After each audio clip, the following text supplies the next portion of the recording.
नमस्कार दोस्तों, हिंदी कहानी 2.0 चैनल में आपका स्वागत है। तो आज हम कहानियों की अगली कड़ी में मुंशी प्रेमचंद जी द्वारा लिखित कहानी समर यात्रा को सुनते हैं। लेकिन उससे पहले आप सभी लोग से एक विनम्र अनुरोध है कि अगर चैनल पर नए हैं तो चैनल को सब्सक्राइब जरूर कीजिएगा। कहानी अच्छी लगे तो लाइक शेयर कमेंट जरूर कीजिएगा। तो चलिए शुरू करते हैं कहानी समर यात्रा। आज सवेरे से ही गांव में हलचल मची हुई थी। कच्ची झोपड़ियां हंसती हुई जान पड़ती थी। आज सत्याग्रहियों का जत्था गांव में आएगा। कोदई चौधरी के द्वार पर चदोवा तना हुआ है। आटा, घी, तरकारी, दूध और दही जमा किया जा रहा है। सबके चेहरों पर उमंग है, हौसला है, आनंद है। वही बिंदा अहीर जो दौरे के हाकिमों के पड़ाव पर पाव भर दूध के लिए मुंह छिपाता फिरता था, आज दूध और दही के 2 मटके अहिराने से बटोर कर रख गया है। कुम्हार जो घर छोड़कर भाग जाया करता था, मिट्टी के बर्तनों का अटम लगा गया है। गांव के नाई, कहार सब अपने आप ही दौड़े चले आ रहे हैं। अगर कोई प्राणी दुखी है तो वह नौहरी बुढ़िया है। वह अपनी झोपड़ी के द्वार पर बैठी हुई अपनी 75 साल की बूढ़ी सिकुड़ी हुई आंखों से यह समारोह देख रही है और पछता रही है। उसके पास क्या है जिसे लेकर वह कोदई के द्वार पर जाए और कहे, मैं ये लाई हूँ। वह तो दानों की मोहताज है। मगर नौहरी ने अच्छे दिन भी देखे हैं। एक दिन उसके पास धन जन सब कुछ था। गांव पर उसी का राज्य था। कोदई को उसने हमेशा नीचे दबाए रखा। वह स्त्री होकर भी पुरुष थी। उसका पति घर में सोता था, वह खेत में सोने जाती थी। मामले मुकदमे की पैरवी खुद ही करती थी। लेना देना सब उसी के हाथों में था।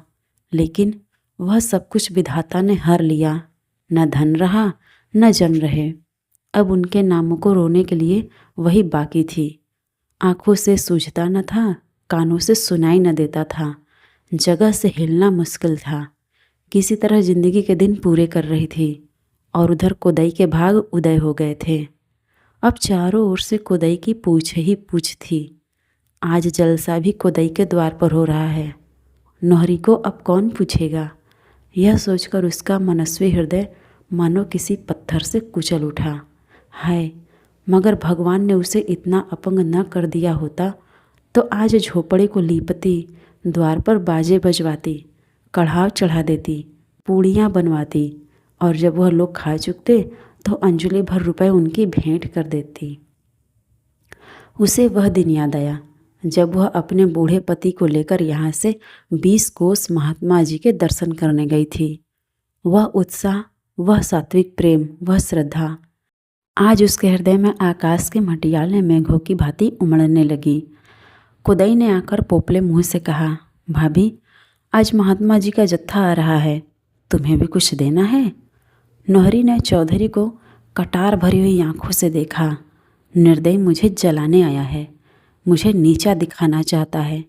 जैसे आकाश पर चढ़कर बोली, मुझे जो कुछ देना है वह उन्हीं लोगों को दे दूंगी, तुम्हें क्यों दिखाऊं? कोदई ने मुस्कुराकर कहा, हम किसी से कहेंगे नहीं, सच कहते हैं भाभी। निकालो वह पुरानी हांडी, अब किस दिन के लिए रखे हुए हो? किसी ने कुछ नहीं दिया, गांव की लाज कैसे रहेगी? नौहरी ने कठोर दीनता के भाव से कहा, जले पर नमक न छिड़को देवर जी। भगवान ने दिया होता तो तुम्हें कहना न पड़ता। इसी द्वार पर एक दिन साधु संत, जोगी जति, हाकिम सुवा सभी आते थे, मगर सब दिन बराबर नहीं जाते। कोदई लज्जित हो गया। उसके मुंह की झुर्रियाँ मानो रेंगने लगी। बोला, तुम तो हंसी हंसी में बिगड़ जाती हो भाभी। मैंने तो इसलिए कहा था कि पीछे से तुम यह न कहने लगो, मुझसे तो किसी ने कुछ कहा ही नहीं। यह कहता हुआ वह चला गया। नौहरी वहीं बैठी उसकी ओर ताकती रही। उसका वह व्यंग सर्प की भांति उसके सामने बैठा हुआ मालूम होता था। नौहरी अभी बैठी हुई थी कि शोर मचा, जत्था आ गया। पश्चिम में गर्द उड़ती हुई नजर आ रही थी, मानो पृथ्वी उन यात्रियों के स्वागत में अपने राजरत्नों की वर्षा कर रही हो। गांव के सब स्त्री पुरुष सब काम छोड़ छाड़कर उनका अभिवादन करने चले। एक क्षण में तिरंगी पताका हवा में फहराती दिखाई दी, मानो स्वराज्य ऊंचे आसन पर बैठा हुआ सबको आशीर्वाद दे रहा है। स्त्रियां मंगल गान करने लगीं। जरा देर में यात्रियों का दल साफ नजर आने लगा। 2-2 आदमियों की कतारें थी। हर एक की देह पर खद्दर का कुर्ता था, सिर पर गांधी टोपी, बगल में थैला लटकता हुआ, दोनों हाथ खाली, मानो स्वराज्य का आलिंगन करने को तैयार हों। फिर उनका कंठ स्वर सुनाई देने लगा। उनके मर्दाने गलों से एक कौमी तराना निकल रहा था, गर्म गहरा, दिलों में स्फूर्ति डालने वाला। एक दिन वह था कि हम सारे जहां में फर्द थे। एक दिन यह है कि हम सा बेहया कोई नहीं। एक दिन वह था कि अपनी शान पर देते थे जान। एक दिन यह है कि हम सा बेहया कोई नहीं। गांव वालों ने कई कदम आगे बढ़कर यात्रियों का स्वागत किया। बेचारों के सिरों पर धूल जमी हुई थी, होठ सूखे हुए, चेहरे संवलाए, पर आंखों में जैसे आज़ादी की ज्योति चमक रही थी। स्त्रियां गा रही थी, बालक उछल रहे थे और पुरुष अपने अंगोछे से यात्रियों को हवा कर रहे थे। इस समारोह में नोहरी की ओर किसी का ध्यान न गया। वह अपनी लठिया पकड़े सबके पीछे सजीव आशीर्वाद बनी खड़ी थी। उसकी आंखें डबडबाई हुई थी, मुख से गौरव की ऐसी झलक आ रही थी मानो वह कोई रानी है, मानो यह सारा गांव उसका है। वे सभी युवक उसके बालक हैं। अपने मन में उसने ऐसी शक्ति, ऐसे विकास, ऐसे उत्थान का अनुभव कभी नहीं किया था।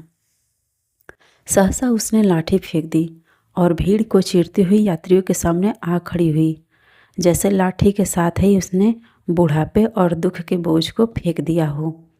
वह एक पल अनुरक्त आंखों से आज़ादी के सैनिकों की ओर ताकती रही, मानो उनकी शक्ति को अपने अंदर भर रही हो। तब वह नाचने लगी, इस तरह नाचने लगी जैसे कोई सुंदरी नवयौवना प्रेम और उल्लास के मद से विह्वल होकर नाचे। लोग 2-2 4-4 कदम पीछे हट गए। छोटा सा आंगन बन गया और उस आंगन में वह बुढ़िया अपना अतीत नृत्य कौशल दिखाने लगी। इस अलौकिक आनंद के रेले में वह अपना सारा दुख और संताप भूल गई। उसके जीर्ण अंगों में सदा जहाँ वायु का प्रकोप रहता था, वहाँ न जाने इतनी चपलता, इतनी लचक, इतनी फुर्ती कहाँ से आ गई थी। पहले कुछ देर तो लोग मजाक से उसकी ओर ताकते रहे, जैसे बालक बंदर का नाच देखते हैं। फिर अनुराग के इस पावन प्रवाह ने सभी को मतवाला कर दिया। उन्हें ऐसा जान पड़ा कि सारी प्रकृति एक विराट व्यापक नृत्य की गोद में खेल रही है। कोदई ने कहा, बस करो भाभी, बस करो।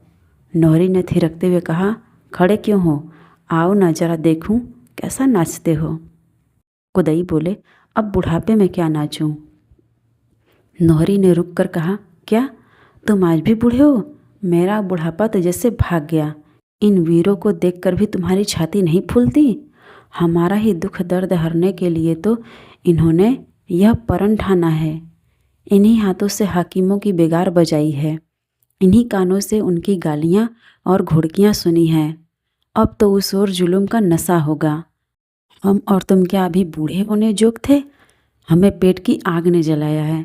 बोलो ईमान से, यहाँ इतने आदमी हैं, किसी ने इधर 6 महीने से पेट भर रोटी खाई है? घी किसी को सूंघने को मिला है? कभी नींद भर सोए हो? जिस खेत का लगान 3 रुपए देते थे, अब उसी के 9-10 देते हो। क्या धरती सोना उगलेगी? काम करते करते छाती फट गई। हम ही हैं इतना सहकर भी जीते हैं। दूसरा होता या तो मार डालता या मर जाता।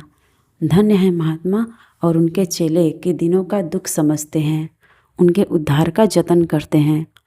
और तो सभी हमें पीसकर हमारा रक्त निकालना जानते हैं। यात्रियों के चेहरे चमक उठे, हृदय खिल उठे, प्रेम की डूबी हुई ध्वनि निकली।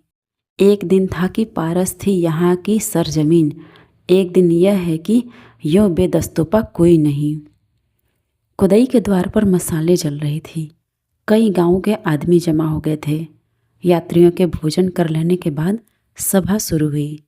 दल के नायक ने खड़े होकर कहा, भाइयों, आपने आज हम लोगों का जो आदर सत्कार किया, उससे हमें यह आशा हो रही है कि हमारी बेड़ियां जल्द ही कट जाएंगी।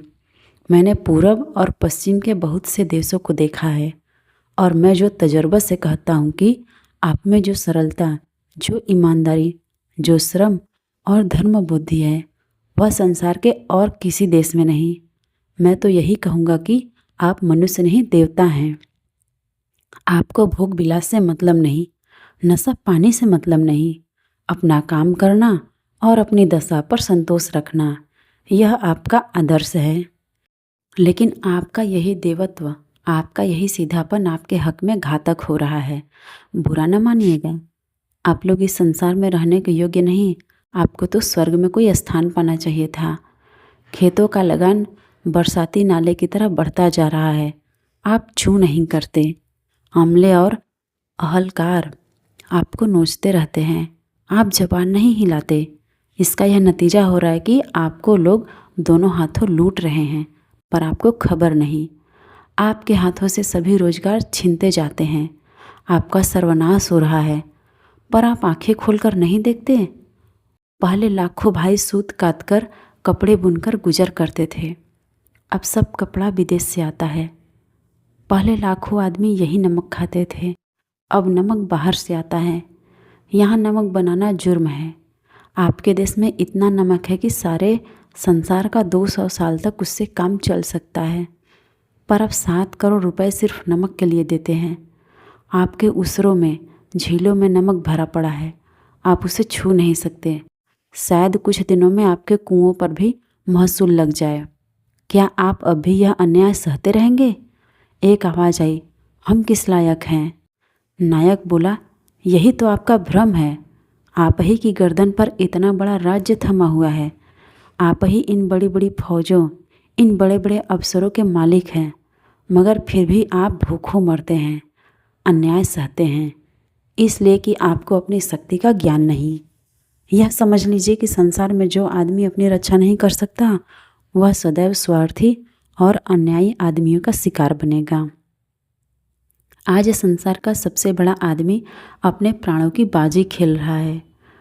हमारे जवान अपनी जान हथेली पर लिए आपके दुखों का अंत करने के लिए तैयार हैं। जो लोग आपको असहाय समझकर दोनों हाथों से आपको लूट रहे हैं, वह कब चाहेंगे कि उनका शिकार उनके मुंह से छिन जाए। वे आपके इन सिपाहियों के साथ जितनी शक्तियाँ कर सकते हैं कर रहे हैं, मगर हम लोग सब कुछ सहने को तैयार हैं। अब सोचिए कि आप हमारी कुछ मदद करेंगे, मर्दों की तरह निकलकर अपने को अन्याय से बचाएंगे, या कायरों की तरह बैठे हुए तकदीर को कोसते रहेंगे। ऐसा अवसर फिर शायद कभी न आए। अगर इस वक्त चुके तो फिर हमेशा के लिए हाथ मलते रहिएगा। हम न्याय और सत्य के लिए लड़ रहे हैं, इसलिए न्याय और सत्य के ही हथियारों से हमें लड़ना होगा। हमें ऐसे वीरों की ज़रूरत है जो हिंसा और क्रोध को दिल से निकाल डाले और ईश्वर पर अटल विश्वास रखकर धर्म के लिए सब कुछ झेल सके। बोलिए, क्या आप मदद कर सकते हैं? कोई आगे नहीं बढ़ता, सन्नाटा छाया रहता है। एकाएक शोर मचा, पुलिस आ गई, पुलिस आ गई। पुलिस का दरोगा कांस्टेबलों के एक दल के साथ आकर सामने खड़ा हो गया। लोगों ने सहमी हुई आंखों और धड़कते हुए दिलों से उनकी ओर देखा और छिपने के लिए बिल खोजने लगे। दरोगा ने हुक्म दिया, मारकर भगा दो इन बदमाशों को। कांस्टेबलों ने अपने डंडे संभाले, मगर इसके पहले कि वे किसी पर हाथ चलाएं, सभी लोग हुर्र हो गए। कोई इधर से भागा, कोई उधर से। भगदड़ मच गई। 10 मिनट में वहाँ गांव का एक आदमी भी न रहा। हाँ, नायक अपने स्थान पर अब भी खड़ा था और जत्था उसके पीछे बैठा हुआ था। केवल कोदई चौधरी नायक के समीप बैठे हुए स्थिर आंखों से भूमि की ओर ताक रहे थे। दरोगा ने कोदई की ओर कठोर आंखों से देखकर कहा, क्यों रे कोदैया, तूने इन बदमाशों को क्यों ठहराया यहाँ? कोदई ने लाल लाल आंखों से दरोगा की ओर देखा और जहर की तरह गुस्से को पी गए। आज अगर उनके सिर गृहस्थी का बखेड़ा न होता, लेना देना न होता, तो वह भी इसका मुंह तोड़ जवाब देते। जिस गृहस्थी पर उन्होंने अपने जीवन के 50 साल होम कर दिए थे, वह इस समय एक विषैले सर्प की भांति उनकी आत्मा में लिपटी हुई थी। कोदई ने अभी कोई जवाब न दिया था कि नौहरी पीछे से आकर बोली, क्या लाल पगड़ी बांधकर तुम्हारी जीभ ऐंठ गई है? कोदई, क्या तुम्हारे गुलाम हैं कि कोदैया कोदैया कर रहे हो? हमारा ही पैसा खाते हो और हम ही को आंखें दिखाते हो, तुम्हें लाज नहीं आती? नोहरी इस वक्त दोपहरी की धूप की तरह कांप रही थी। दरोगा एक क्षण के लिए सन्नाटे में आ गया और फिर कुछ सोचकर और औरत के मुंह लगना अपनी शान के खिलाफ समझकर कुदई से बोला, यह कौन शैतान की खाला है कुदई? खुदा का खौफ न होता तो इसकी जबान तालू से खींच लेता। बुढ़िया लाठी टेककर दरोगा की ओर घूमती हुई बोली, क्यों? खुदा की दुहाई क्यों दे रहा है? खुदा को बदनाम करते हो? तुम्हारे खुदा तो तुम्हारे अफसर हैं जिनकी तुम जूतियाँ चाटते हो। तुम्हें तो चाहिए था कि डूब मरते चुल्लू भर पानी में। जानते हो यह लोग जो यहाँ आए हैं कौन है? यह वह लोग हैं जो हम गरीबों के लिए अपनी जान तक होमने को तैयार हैं। तुम उन्हें बदमाश कहते हो? तुम जो घूस के रुपए खाते हो, जुआ खेलते हो, चोरियां करवाते हो, डाके डलवाते हो, भले आदमियों को फंसाकर मुट्ठियां गरम करते हो और अपने देवताओं की जूतियों पर नाक रगड़ते हो, तुम इन्हें बदमाश कहते हो?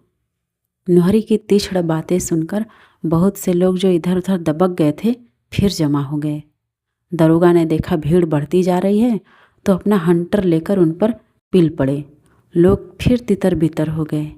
एक हंटर नोहरी पर भी पड़ा। उसे ऐसा मालूम हुआ कि कोई चिंगारी सारी पीठ पर दौड़ गई। उसकी आंखों तले अंधेरा छा गया, पर अपनी बची हुई शक्ति को एकत्र करके ऊंचे स्वर से बोली, लड़कों क्यों भागते हो? क्या न्योता खाने आए थे या कोई नाच तमाशा हो रहा था? तुम्हारे इसी लेड़ीपन ने इन सबों को शेर बनाकर रखा है। कब तक यह मार धाड़ गाली गुप्ता सहते रहोगे? एक सिपाही ने बुढ़िया की गर्दन पकड़कर जोर से धक्का दिया। बुढ़िया 2-3 कदम पर औधे मुंह गिरा चाहती थी कि कोदई ने लपक कर उसे संभाल लिया और बोला, क्या एक दुखिया पर गुस्सा दिखाते हो यारो? क्या गुलामी ने तुम्हें नामर्द बना दिया है? औरतों पर, बूढ़ों पर, निहत्थों पर वार करते हो? यह मर्दों का काम नहीं है। नोहरी ने जमीन पर पड़े पड़े कहा, मर्द होते तो गुलाम ही क्यों होते? भगवान, आदमी इतना भी निर्दयी हो सकता है? भला अंग्रेज इस तरह बेदर्दी करे तो एक बात है, उसका राज है। तुम तो उसके चाकर हो, तुम्हें राज तो न मिलेगा मगर रांड मांड में ही खुश। इन्हें कोई तलब देता जाए, दूसरों की गर्दन भी काटने में इन्हें कोई संकोच नहीं। अब दरोगा ने नायक को डांटना शुरू किया, तुम किसके हुक्म से इस गांव में आए? नायक ने शांत भाव से कहा, खुदा के हुक्म से।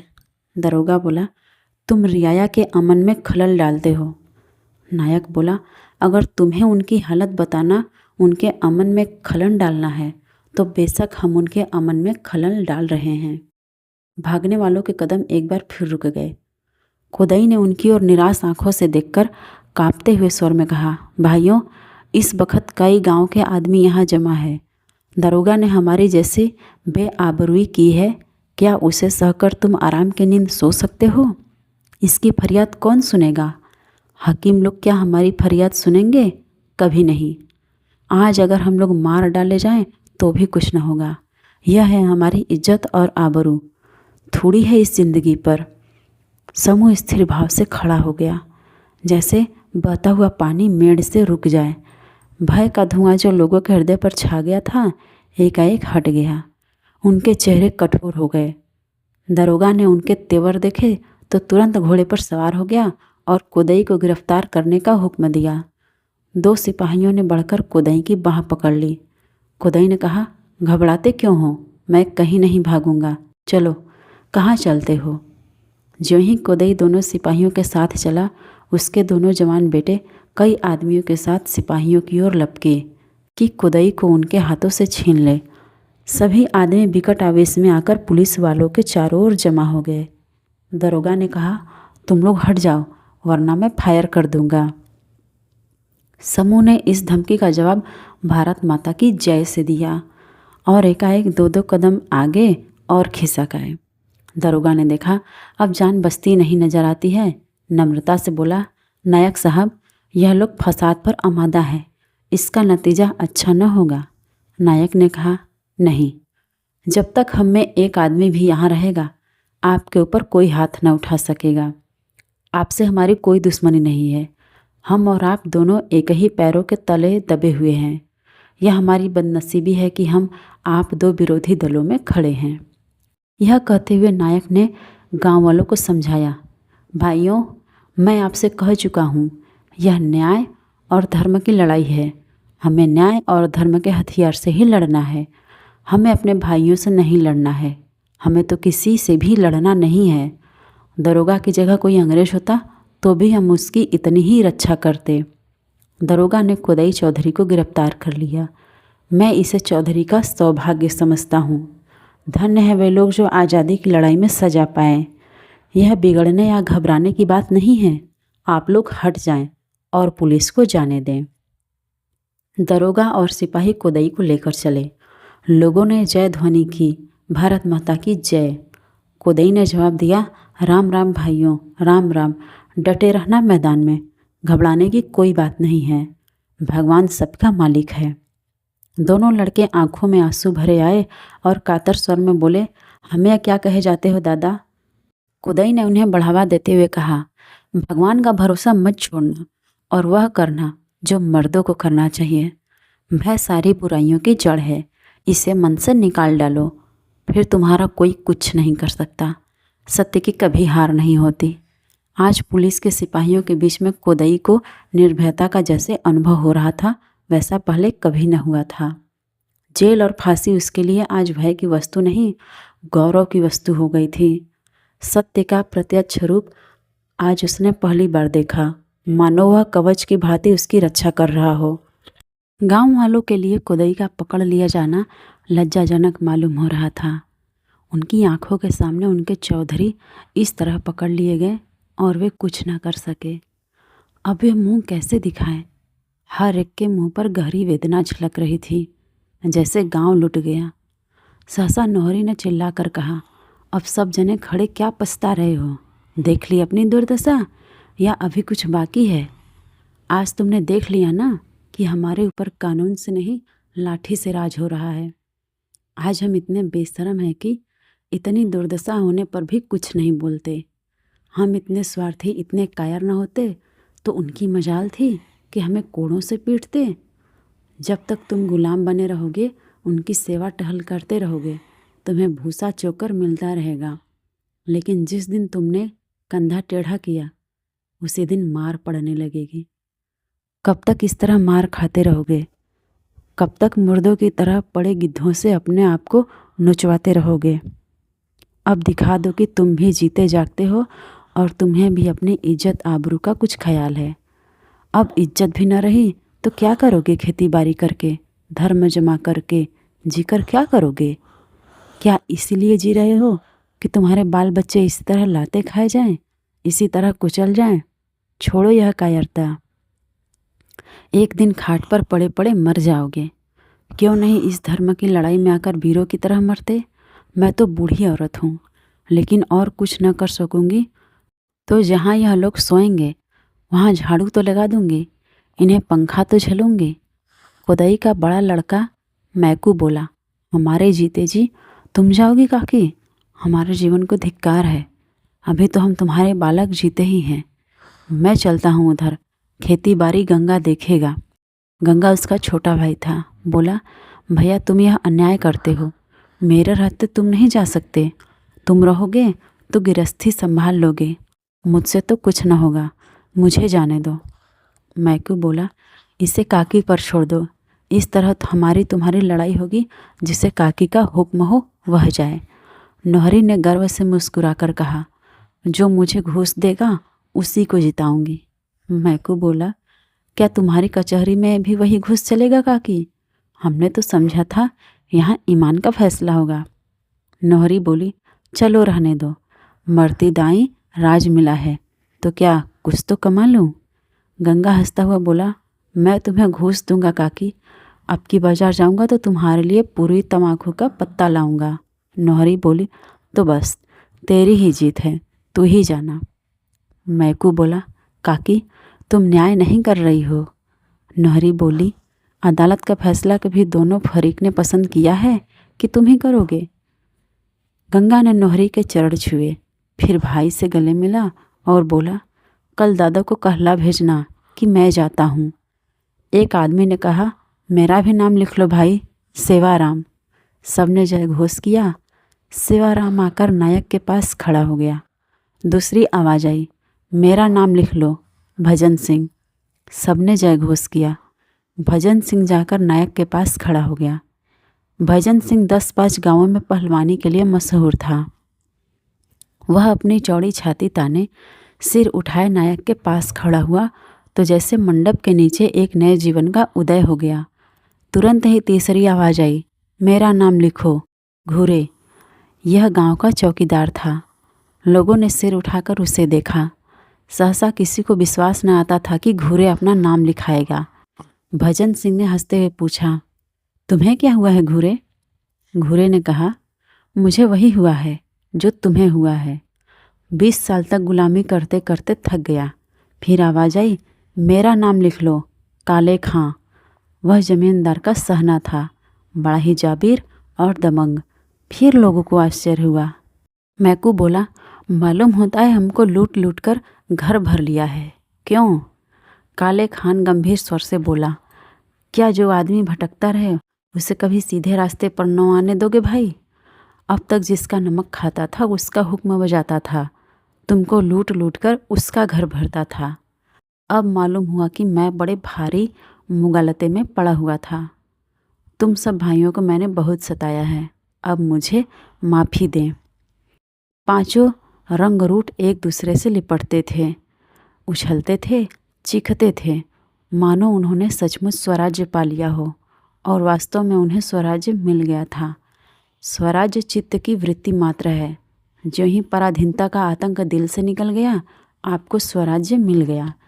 भय ही पराधीनता है, निर्भयता है स्वराज्य है, व्यवस्था और संगठन तो गौड़ है।